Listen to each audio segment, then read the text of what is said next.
আজকে আমরা টালি সফটওয়্যারের আরেকটি গুরুত্বপূর্ণ পার্ট শিখব। আমরা নতুন একটি মোবাইল কিনতে গেলে মোবাইলের সেটিংস আমরা ঘাটাঘাটি করি, তাই না? একটা কম্পিউটার কিনতে গেলে কম্পিউটারের সেটিংসটা দেখি। মোবাইলের সেটিংসে বিভিন্ন অপশন চেঞ্জ করে দিলে এটার অনেক কিছু অ্যাক্টিভ ইনঅ্যাক্টিভ হয়ে যায়। আমি কি চাই কি চাই না, ডাটা অন করলে ডাটা আসবে, নেট চলবে, আদারওয়াইজ চলবে না। একইভাবে সফটওয়্যারে আপনি কি চাচ্ছেন কি চাচ্ছেন না, তো বাই ডিফল্ট টালিতে অনেক কিছু আপনাকে করে দেওয়া আছে। অনেকগুলো অ্যাক্টিভ অটো থাকে, অনেকগুলো অ্যাক্টিভ থাকে না। এই জিনিসগুলো আমরা কনফিগার করতে পারি, সেটিংস করতে পারি। সে সেটিংসটা হচ্ছে কোথায়? কনফিগারের মধ্যে আমরা পাবো। আর এটা হচ্ছে আমি কোনো কিছু নতুন মডিউল কোনো কিছু চাই, ওই মডিউলগুলোর সফটওয়্যার আমি কিভাবে অ্যাক্টিভ করতে পারবো। যেমন অনেক কোম্পানির একটি হসপিটালে তাদের ইনভেন্টরির প্রয়োজন হয় না, স্টকের ক্রয় বিক্রয়ের প্রয়োজন হয় না, সে শুধু সেবা দেয়। একজন লয়ার অ্যাডভোকেট উনি কি দিচ্ছেন? শুধু সেবা দিচ্ছেন। সেক্ষেত্রে তার কিন্তু কোনো স্টকের হিসাব নিকাশের প্রয়োজন হয় না।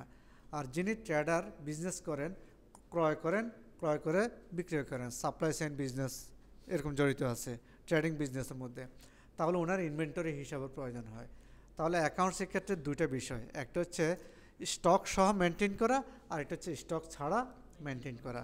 তো স্টক সহ যদি মেনটেন করতে চান তাহলে আমরা সেকেন্ড যে অপশনটা অ্যাকাউন্টস ইনফোর পরে ইনভেন্টরি ইনফো, এটা সহ অ্যাক্টিভ আছে, তাই না? আর যদি এটা আমার প্রয়োজন না হয় তাহলে এই ফিচারটা বন্ধ করে দিতে পারি। ওকে, আমরা এই জিনিসগুলো ডান পাশে F11 শর্টকাট কিবোর্ডের উপরে F1 2 3 4 F5 F8 F9 F11 এরকম দেওয়া আছে। তাহলে F11 আমি ক্লিক করব। ক্লিক করার পরে এখানে আমাকে দেখাচ্ছে accounting features. Please let me accounting features আমি যখন ক্লিক করলাম আমাকে এখানে দেখাচ্ছে মেনটেন অ্যাকাউন্টস অনলি। আমি কি শুধু অ্যাকাউন্টস চাচ্ছি? হ্যাঁ, আমি অ্যাকাউন্ট চাচ্ছি। তাহলে আমি এটাকে ইয়েস করে দেব।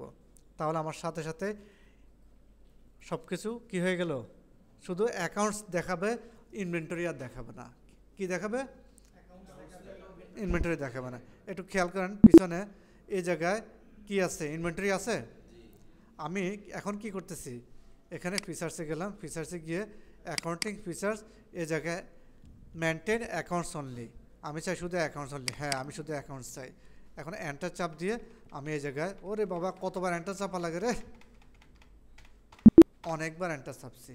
অনেকবার এন্টার চাপে ফাইনালি আমি এখন ব্যাকে যাই। আমাকে কি দেখাচ্ছে? অ্যাকাউন্টস ইনফো, ইনভেন্টরি ইনফো নাই। কথা ক্লিয়ার?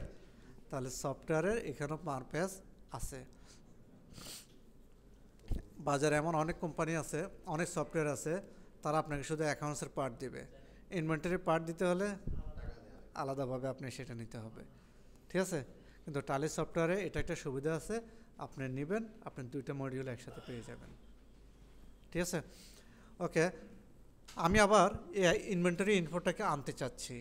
যদি আনতে চাই আবার আমি কনফিগারে যাব, এখানে অ্যাকাউন্টস ফিচার্সে যাব, মেনটেন অ্যাকাউন্টস অনলি। না, আমি ইনভেন্টরিও চাই, ঠিক আছে? এটাকে দিলাম, দিয়ে আমি এখন এন্টার দিলাম, ঠিক আছে? এন্টার চাপ দেওয়ার পরে integrate accounts and inventory, accounts এবং ইনভেন্টরির সাথে ইন্টিগ্রেট করতে চাচ্ছেন কি না? হ্যাঁ, ওকে, ইয়েস করে দেন, ঠিক আছে? ইয়েস করে দিলাম। ইন্টিগ্রেট মানে কি? একটার সাথে একটা কানেকশান। ওকে, এরপর হচ্ছে use income and expenditure account instead of profit and loss account. এখন অনেকে পছন্দ করে ইনকাম স্টেটমেন্ট টাইটেলটা পছন্দ করে, অনেকে পছন্দ করে প্রফিট অ্যান্ড লস অ্যাকাউন্ট। আমরা লাভ লসের হিসাব বের করি না? এখন অনেকে পছন্দ করে কি? হ্যাঁ, আবার অনেকে পছন্দ করে। এখন আপনাকে বলতেছে আপনি কি কোনটা চান? প্রফিট অ্যান্ড লসের পরিবর্তে এটা চাচ্ছেন নাকি ওটা চাচ্ছেন? তাহলে এই জায়গায় ইয়েস নো করে দিলে ওটাই আসবে। কথা ক্লিয়ার? ওকে, নেক্সট হচ্ছে মেনটেন বিল ওয়াইজ ডিটেলস। বিল ওয়াইজ ডিটেলস আপনি কি চান কি না? আমি আপাতত নো লিখে দিচ্ছি, ঠিক আছে? ওকে, এভাবে আমি এটাকে ওকে করে দিলাম। মেনটেন পেরোল, আপনি কি পেরোল ম্যানেজমেন্ট টালিতে চান? তাহলে যদি চান তাহলে পেরোল আপনি এখানে নিয়ে আসতে পারেন, পেরোলও করা যাবে ট্যালিতে। কথা ক্লিয়ার? ওকে, পেরোল মানে হচ্ছে স্যালারি শিট। ওকে, তাহলে পেরোল ম্যানেজমেন্টও ট্যালিতে করা সম্ভব। ঠিক আছে? ওকে, উপরে আরেকটা অপশন আমি স্কিপ করে গেছি, enable multi currency. Multi currency হচ্ছে অনেক সময় এমন অনেক কোম্পানি আছে তাদের ডুয়েল কারেন্সি ইউজ করতে হয়, বিডিটিতেও ট্রানজ্যাকশন হয়, ইউএসডিও ট্রানজ্যাকশন হয়, যার কারণে ডুয়েল কারেন্সির লেনদেন এমন হয়। যদি আপনি ইউজ করেন আপনার মাল্টি কারেন্সিতেও ইউজ করতে পারবেন। কথা ক্লিয়ার? ওকে, এই পর্যায়ে আমি এতটুকু দিলাম। ডান পাশে invoicing, budgeting, banking, others features এই জাতীয় অনেকগুলো জিনিস রয়েছে, এগুলো চাইলে আপনি অ্যাক্টিভ করতে পারেন। ফাইনালি এই যে এতবার করে আমার দরকার হচ্ছে আমি একবার এখানে ইউজ করলাম, অন্যগুলো আমার আর দরকার নাই। ঠিক আছে? এতবার এন্টার চাপা একটা বিরক্তকর বিষয়, তাই না? আপনি যদি জানেন যে সবগুলো ওকে কনফার্ম, আমার আর কোথাও চেঞ্জ করার দরকার নাই, একটা শর্টকাট কি মারিয়ে দেন। শর্টকাট কি, সেটা কি? কন্ট্রোল এ। ওকে, কন্ট্রোল এ দিলাম, হয়ে গেল। কথা ক্লিয়ার? ওকে, তাহলে এভাবে আমরা কনফিগারটা F11 ফিচার্স আমরা ইউজ করতে পারি। ফিচার্স দিয়ে আমরা পার্টগুলো কাজ করতে পারি। আর সেটিংসের যে বিষয়টা, সেটিংস হচ্ছে কনফিগার, সেটিংস হচ্ছে কি কনফিগার। এই কনফিগার হচ্ছে F12, কনফিগার হচ্ছে কত? F12। এখন একটা শর্ত আছে, অব্র যদি অন করা থাকে F12 কাজ করবে না, কারণ F12 অব্র অন হয়, অফ হয়। এই জন্য তাহলে যখন ব্যবহার করবেন আপনার অব্র উপরে কোথাও অন করা আছে কিনা দেখেন, যদি উপরে এখানে অন করা থাকে ক্রস বাটনে টিপ দিবেন, যদি উপরে না থাকে ওই মিয়া দেখা যায় নিচে এখানে থাকবে, নিচেও দেখা যাচ্ছে না, এখানে একটা কি আছে, আপ অ্যারো দেওয়া আছে, একটু হিডেন আইকন, এই জায়গায় ক্লিক করলাম, ও যে উনি দেখা যাচ্ছে কি অব্র কিবোর্ড আছে না, এই জায়গায় মাউসের রাইট কি চাপ দিয়ে ওনাকে একটু এক্সিট দিয়ে দেন।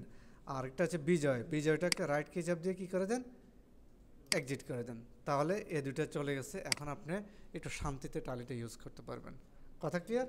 ওকে, তাহলে কি আছে কনফিগারে, কনফিগার এসছে এখানে F12, F12 আমি এখানে ক্লিক করলাম, কিবোর্ডে শর্টকাট কি F12 মারলাম, সাথে সাথে চলে আসছে, তাই না?